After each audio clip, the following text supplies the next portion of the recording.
Assalamualaikum warahmatullahi wabarakatuh. Ketemu lagi dengan saya Aji Pratama yang akan menemani Sobat KUKM di podcastnya para pelaku KUKM, yaitu di Sinobar Sinau Bareng, sering sharing di Skop UKM Provinsi Jawa Timur. Dan di kesempatan kali ini kita mendatangkan pelaku UKM yang luar biasa. Beliau datang jauh-jauh dari kota angin, yaitu Nganjuk Kertosono, Bu ya. Di samping saya ini sudah ada pemilik usaha handicraft rajut Tita mereknya, yang produknya lucu-lucu, unik-unik. Kalau Bapak Ibu atau Sobat KUKM di sana sedang punya bayi atau baby born, ini cocok banget karena ini produknya sangat imut sekali dan lembut banget bahannya, sehingga ini sangat cocok untuk dijadikan hantaran ataupun bingkisan untuk kado bagi saudara, teman, adik dan lain sebagainya. Nah, di samping saya ini sudah ada Ibu Suci, owner dari Tita Rajut Handicraft. Salam kenal, Bu. Salam kenal. Halo Sobat KUKM.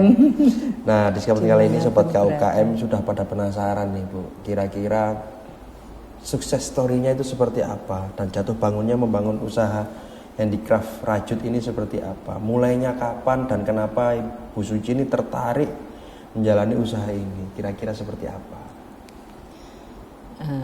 Assalamualaikum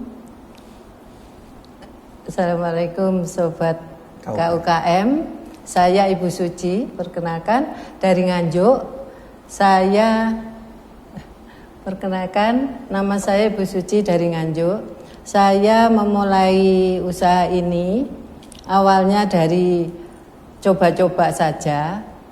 Jadi waktu itu saya selesai riset dari ngajar, kemudian anak-anak saya sudah pada sekolah, kalau pagi ngapain gitu. Saya coba-coba membuat sepatu baby.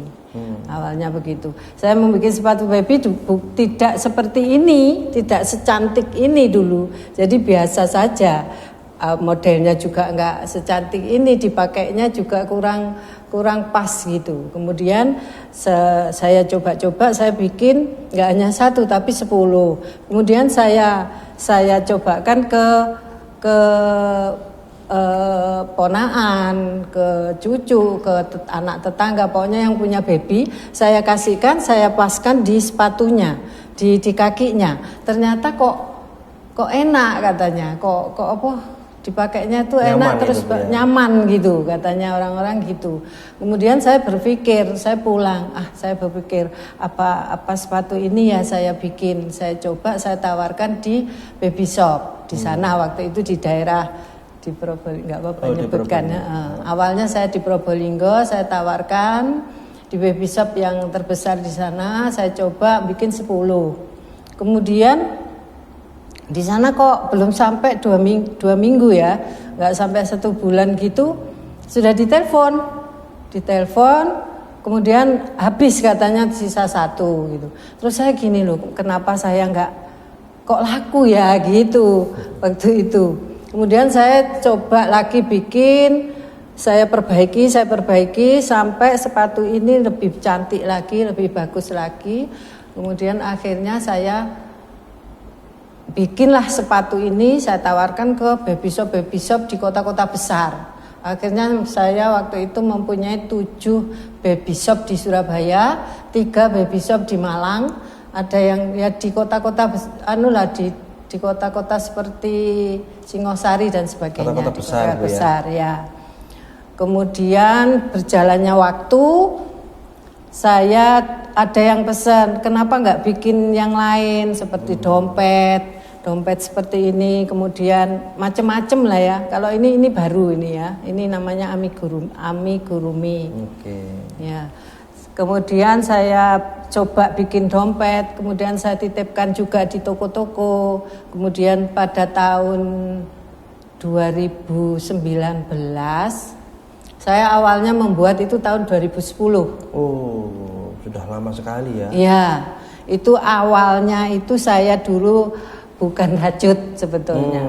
Saya awalnya bukan rajut, memulainya saya dari sulam pita. Oh, sulam pita. Tapi sulam pita saya bukan pita yang besar-besar, Mas, tapi sulam pita yang kecil-kecil itu. Nah, saya membuat itu, saya dipanggil untuk mengajar di Python saat itu. Oke, jadi Saya mentor ngajar, ya? Iya, jadi mentor. Saya ngajar di sana, di PJP juga, PLN juga, kemudian di Pythonnya sendiri. Jadi 3 tempat itu. Dari situlah saya diajak teman-teman untuk pameran.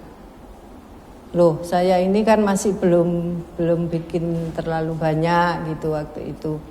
Kemudian, ayo wes seadanya pameran. Saya waktu itu punya beberapa koleksi taplak meja. Oh.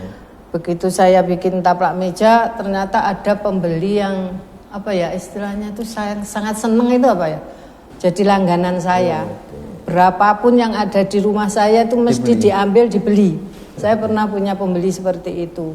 Loyal Bu ya? Iya, loyal. Pokoknya yang saya pasang pasti dia datang gitu mesti dibeli. Akhirnya saya bikin taplak, coba bikin bikin dompet, tas HP, tas HP, macam-macam Mas, di rumah banyak sekali. Ini baru juga ini.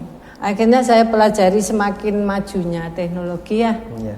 Itu kan saya referensi ada semakin banyak referensi juga semakin banyak. Saya coba bikin apa saja yang bisa dijual. Jadi mulai mencintai dan menemukan kecintaan terhadap dunia merajut ini sejak kapan?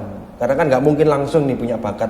Ya tahun 2010 setelah saya berhenti mengajar itu. Itu langsung mengembangkan skill ya, mengasah skill. Saya langsung sepatu ini yang awalnya sepatu ini, kemudian saya lihat kok di zaman kan semakin maju ya, semakin saya lihat kok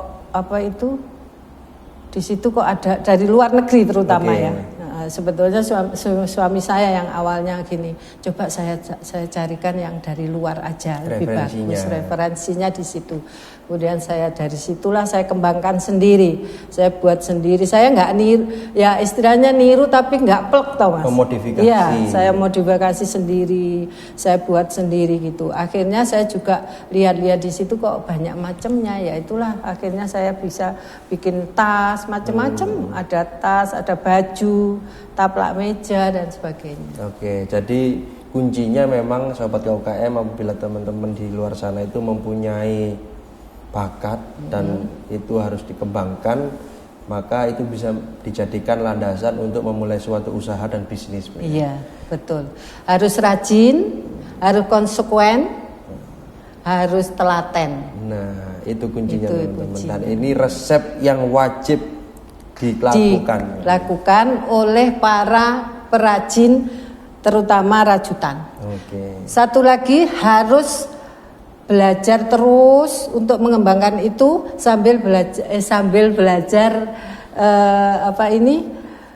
mengenal benang. Oke. Jadi jenis benang, karena jenis benang itu banyak banget. Jadi kalau buat sepatu, sepatu untuk sepatu besar ya, untuk ini harus pakai benang apa yang pas. Jadi karakternya beda-beda. Jadi setiap produk ini beda-beda karakternya, beda jenis benangnya juga. Nah, itu tadi harus teman-teman. Ya. Pengalaman itu memang nggak bisa dibohongi. Jadi memang waktu itu akan memupuk mental, kemudian memupuk pengetahuan, skill, jaringan, itu akan menjadi satu dalam kedewasaan teman-teman dalam mendirikan sebuah usaha.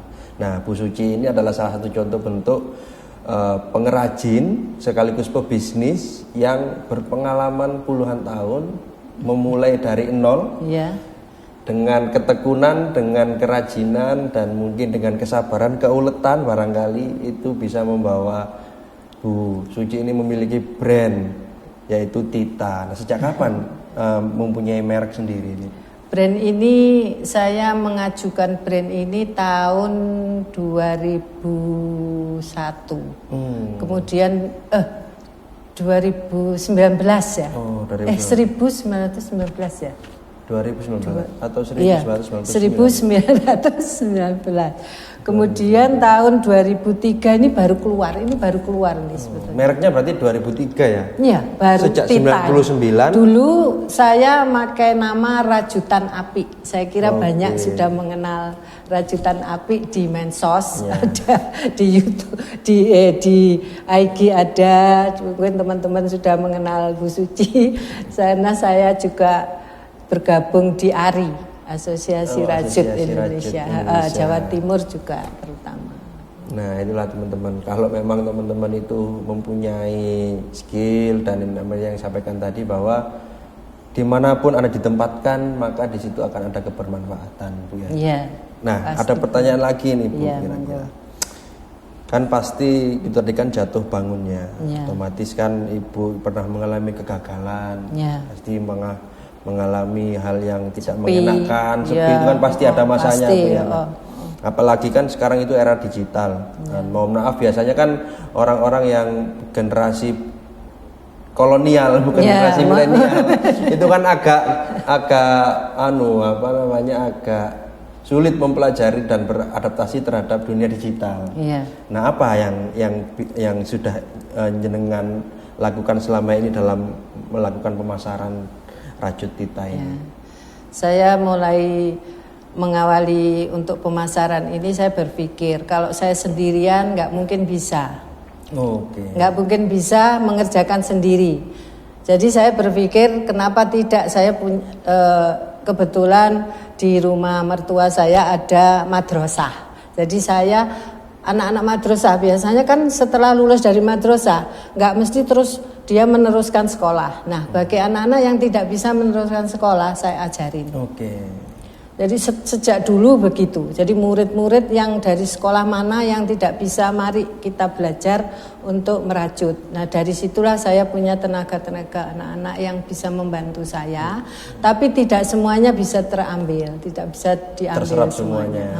Karena terseleksi Bu ya pastinya ya. Ya pasti karena saya kan sudah ada toko ya. Oke. Jadi saya harus menyeleksi. Jadi yang bagus saya pakai untuk mengerjakan ini. Kalau yang nggak bagus saya arahkan lagi, saya ajari yang lain. Seperti kayak koran-koran bekas dibikin apa itu untuk Jadi laki-laki. memang pengembangannya bukan hanya rajut pada akhirnya Bu ya. Jadi semua kerajinan ya nggak semua Ibu itu upayakan hanya begitu ya? saya upayakan. Yang laki saya ajarin apa, yang perempuan saya ajarin ini rajutan. Dan memang berarti sekarang Bu Suci ini ide pengembangannya bukan lagi usaha terkait dari benang aja berarti ya? Atau ada lagi selain rajut?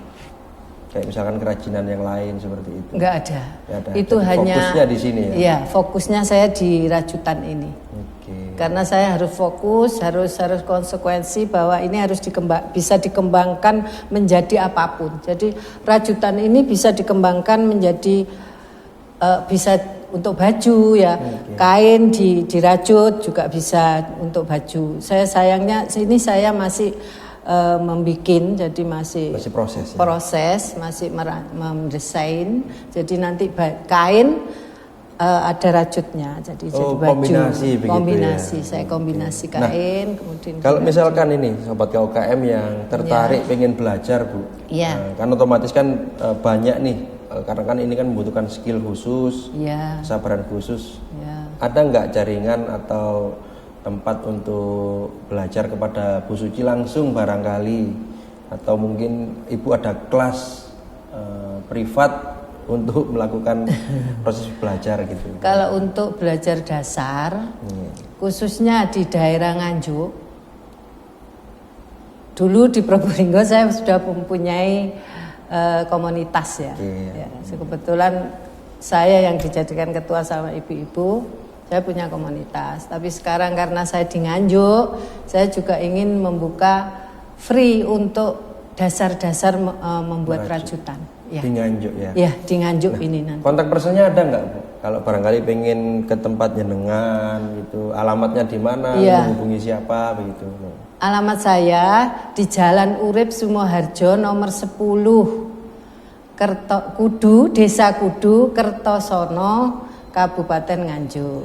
Jadi saya berdomisilinya di Jalan Urip Sumarjo nomor 10, Desa Kudu, Kertosono. Monggo yang mau belajar bersama atau mau menjadi komunitas saya di Nganjuk, silahkan bisa daftar ya. Ada nomor IG saya. Instagramnya ada di, ya, di Instagram Tita ini Bu ya. Tita, ya. Kemudian di nomor WhatsApp-nya di 0821 25 005 006 ya, betul Bu ya. Nah, bisa menghubungi di situ. Di Facebooknya ada Bu ya? Ada, di Facebooknya juga ada. Tita spasi handicraft ini ya. Bu ya. Oke, dan di Shopee juga di ada. Di Shopee-nya juga ada. Shopee-nya itu Tita by Rajutan Api apa Tita gitu ya. Tita by Rajutan Api. Jadi itu teman-teman barangkali teman-teman yang ada di Nganjuk. Yang dari Nganjuk, di daerah Nganjuk khususnya Kediri, Nganjuk. Matraman lah ya. Belajar ya. Kalau barangkali ingin belajar langsung dengan Bu Suci terkait rajut merajut, monggo langsung datang di alamatnya. Nah, terakhir Bu, bisa diberikan nih pesan bagi sobat KUKM yang ingin memulai usaha agar bisa bertahan dan berkembang. Apa kira-kira? Ya. Sobat KUKM, kalau sobat-sobat ingin belajar, ingin mengembangkan kerajinan khususnya rajutan ini,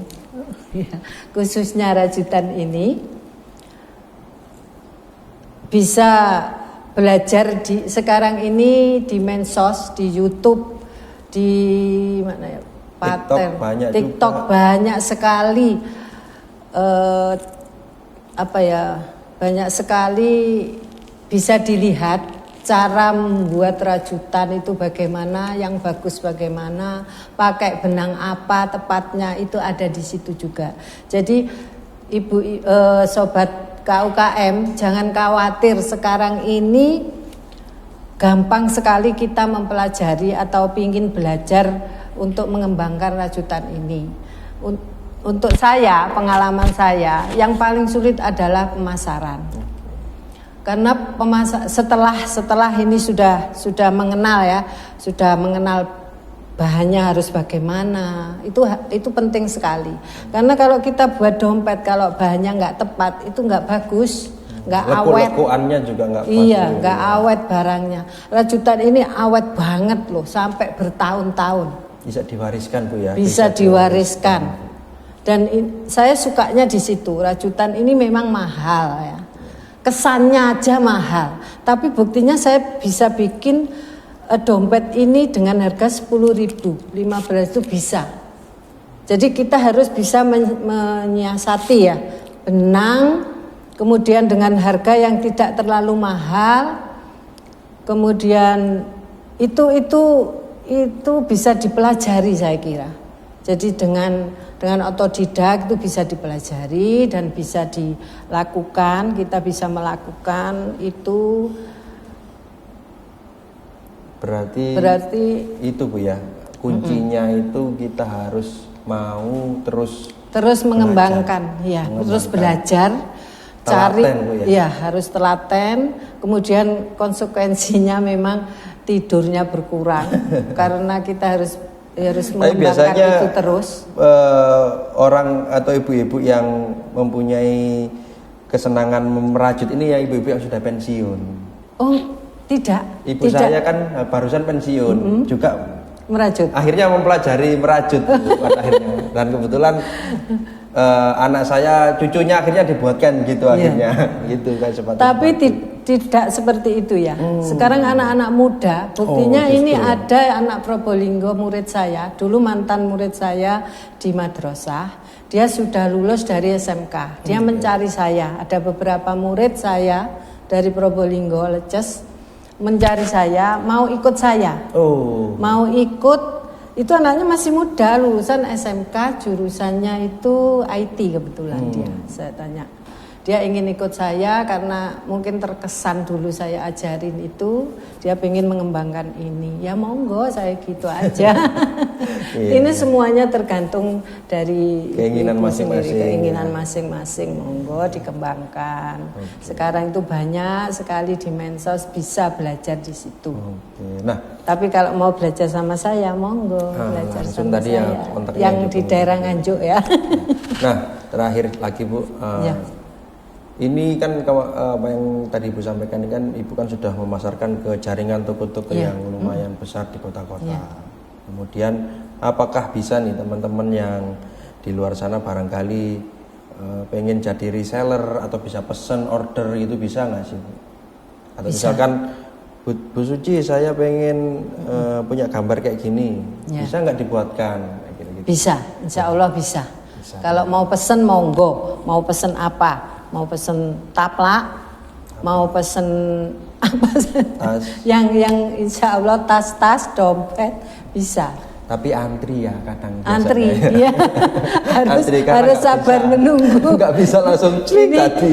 ini juga sudah antri. Antriannya Sudah panjang. Ada beberapa yang. Oke, baik Bu Suci, matur nuwun sudah hadir dan datang jauh-jauh dari Nganjuk. Semoga apa yang tadi kita sampaikan dan Ibu Suci ceritakan ini bisa bermanfaat bagi sobat KUKM di luar sana Amin, semangat. dan tetap menjadi motivasi, inspirasi dan juga aksi bagi ya, sobat bagi KUKM sobat di luar sana. KUKM. Baik. Saya Aji Pratama mewakili sobat KUKM dan juga sering sharing mengucapkan terima kasih. Wassalamualaikum warahmatullahi wabarakatuh.